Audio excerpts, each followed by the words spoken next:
Good morning mga Katito Bar. Ako po ay papunta ngayon sa PhilHealth upang asikasuhin po yung PhilHealth number ng father ko. Kasi ngayon pong araw na to ay pinag-aayos kami ng billing kasi pwede na pong lumabas si tatay. At isi-share ko po sa inyo kung paano po mag-ayos ng PhilHealth. At ngayon po ay papunta na ako sa may nagtahan po. May malapit dito sa bahay na opisina ng PhilHealth. So punta po ngayon ako sa nagtahan. Let's go. Magko-commute lang po ako ngayon kasi alam ko mahirap magdala ng sasakyan sa mga ganitong government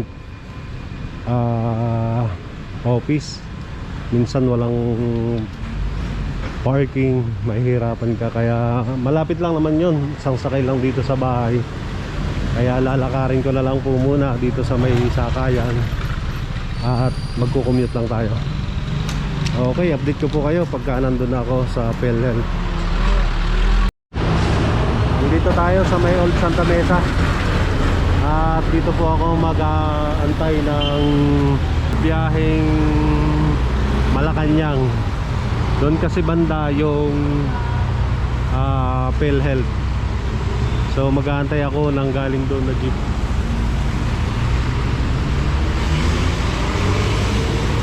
Lakad tayo dito.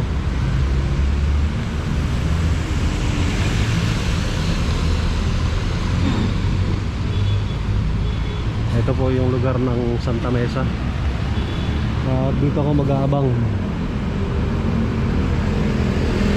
Ayan, Laguna. So yung mga jeep na liliko dito, yun ang sasakyan natin.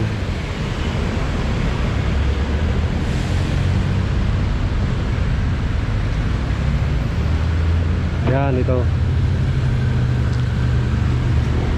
Kaya po Puresa. Tingnan natin kung makasakay tayo. Yun, sakay tayo.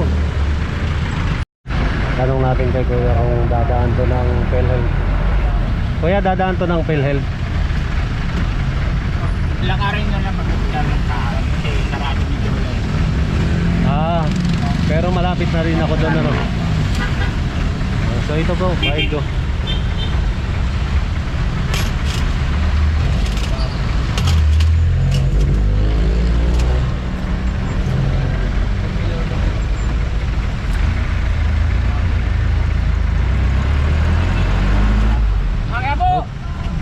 Ito po kasi biyaheng Quiapo, kaya dadaan sana ng Mindiola.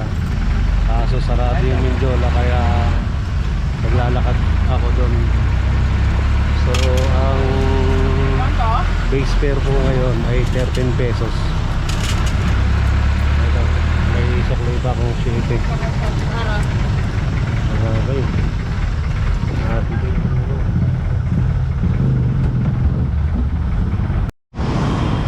At nandito na po ako sa may nagtahan. Ito, Lacson Avenue, Mabini. At dito po yung papunta ng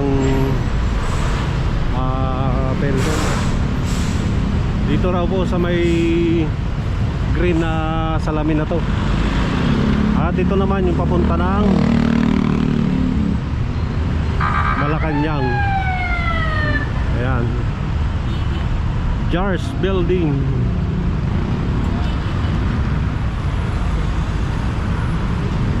Sana bukas pa. Kasi bukas po ay araw ng Sabado. So malamang sarado to, kaya dapat maasikaso ko na to ngayon. Dito sa may yun PhilHealth.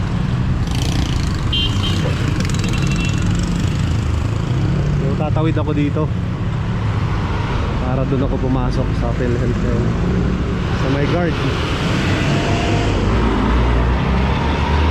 Dito at baka bawal mag-video doon.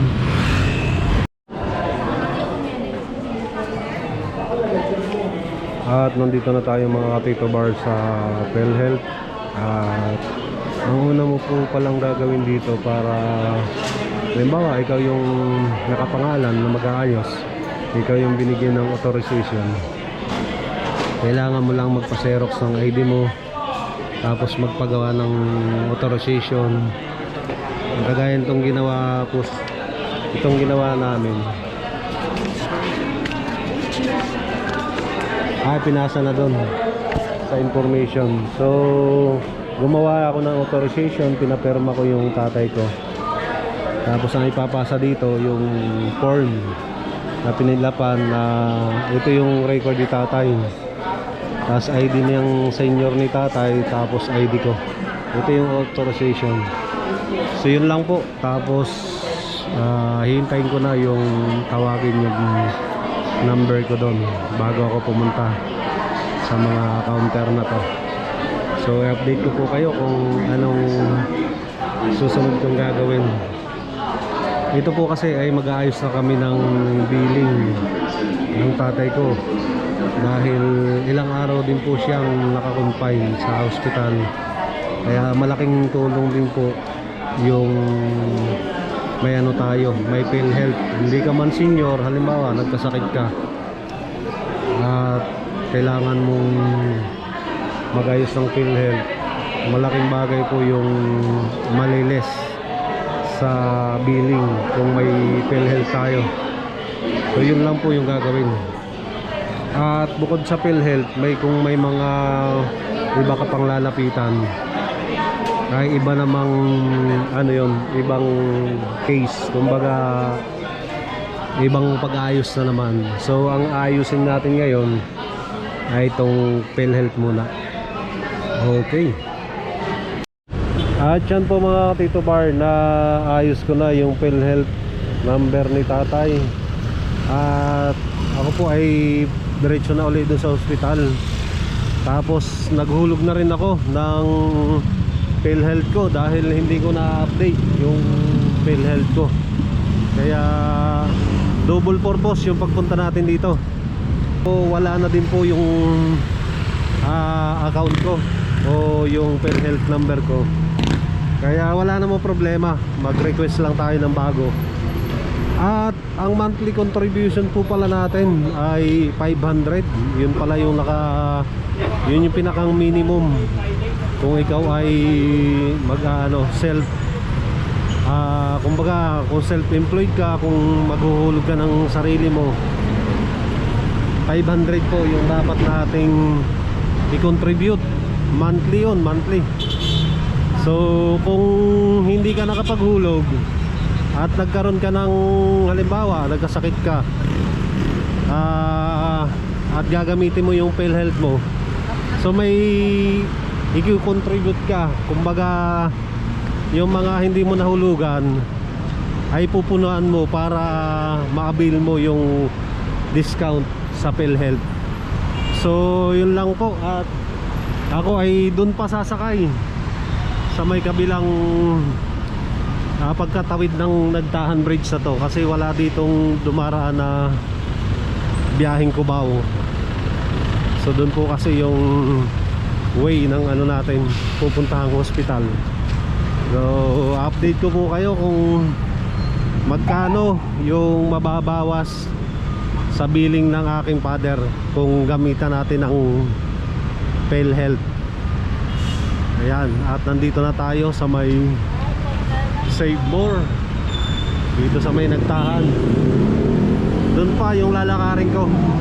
Doon kasi dumadaan yung mga jeep papuntang Cubao, at kailangan kong lakarin hanggang doon. So okay, punta na po tayo doon. Let's go. Update ko lang po kayo mga ka-Tito Bar, at naayos na natin yung sa PhilHealth. At blessing dahil may na-refund tayo na 7,000 po yung na-refund sa PhilHealth. Dahil ang ganito po pala, pagka yung iba mong yung ibang mga pinagawa kasi po ay nabayaran na namin ng cash. So nagbase na lang sila doon sa remaining balance na kung saan ay ang nabawasan lang ng discount ng PhilHealth ay yung ginawang colonoscopy sa kanya na nagkakahalaga yun ng 20,000 yung pagsilip sa bituka ng aking tatay. At blessing pa rin dahil malaking bagay yung 7,000 po yung nabawas. At ngayon po ay kukunin ko na yung sasakyan para sunduin po yung aking tatay dahil makakalabas na siya ng hospital. So simula po dito sa hospital na aming pinagdalhan ay nagko-commute ako, isang sakay lang, at para makuha ko yung sasakyan dahil akong aarkila pa ako ng sasakyan dito ay another gastos na naman. So kukunin ko na po yung sasakyan para maiuwi na natin ang bahay si tatay. Okay. Good evening mga katito bar. Ako po ay nagpapasalamat po na sa Panginoon dahil kami po ay nakauwi na dito sa bahay. Naiuwi na po namin yung aming tatay at habang siya po ay nagpapalakas dito sa bahay ay may mga time na kailangan niyang alalayan. Unang-una siya po ay siyempre mahina pa at ito ako po ang katabi ni tatay dahil may mga oras na kailangan palitan ko siya ng diaper dahil pagbasa na ng, kasi dito po hirap po siyang dalhin sa hirap pa siyang tumayo pag dadaling ko sa CR, kaya naka-diaper siya para kung sakaling iihi siya o madudumi ay hindi na siya kailangan pumunta pa ng CR. At marami akong natutunan sa pag-stay namin sa hospital. Yung unang-una yung pag-aalaga sa magulang. Pangalawa ay natutunan ko rin na pagpalit ng diaper. Nung una hirap na hirap ako kasi nga syempre mabigat si tatay. Tapos nung nakita ko doon sa mga nurse na naka-duty doon, saglit lang. Kaya yun, nagpapasalamat din ako doon sa mga nurse. Kasi syempre hindi ko man nagagawa to kahit sa anak ko nga ay bihira akong hindi, parang may time lang ako na nakapagpalit ng diaper nila, pero mas maraming time na yung misis ko ang nagpapalit ng mga diaper. So ngayon syempre bilang anak at sa magulang ko naman nangyari yung ganito, ay sinusuklian natin ang pagmamahal, pag-aaruga. So napaka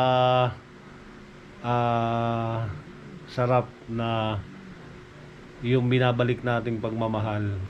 At yun po, bilang pagmamahal natin, ano man yung kalagayan ng ating magulang ay kailangan natin siyang alagaan. At kung kukuha ka ng mag-aalaga sa magulang, o kung kukuha tayo ng mag-aalaga sa kanya, ay malaki rin yung babayaran, tapos hindi pa natin sure yung pag-aalaga sa kanya. Ako siyempre bilang anak ay ibabalik ko naman yung pagmamahal sa magulang para mapakita ko naman kung gaano ko siya kamahal. At pagka umaga naman, nakakalakad na po naman siya at nakakapunta ng CR. So yun po, yun yung aking duty ngayon. Kaya nawa ay bigyan siya ng Panginoon ng kalakasan at yan, makabiyahe rin uli ako. At namimiss ko nang lalamove. Siyempre, galing tayo sa kagastusan, kailangan natin kumita uli. Kaya maraming salamat po sa patuloy na sumubaybay, sumuporta kahit na hindi lalamove biyahe yung aking ina-upload, ay may mga nanonood pa rin po, at alam ko nandyan lang kayo para sa kay Tito Bar. Maraming salamat po. Ingat po tayong lahat. God bless everyone. Bye bye.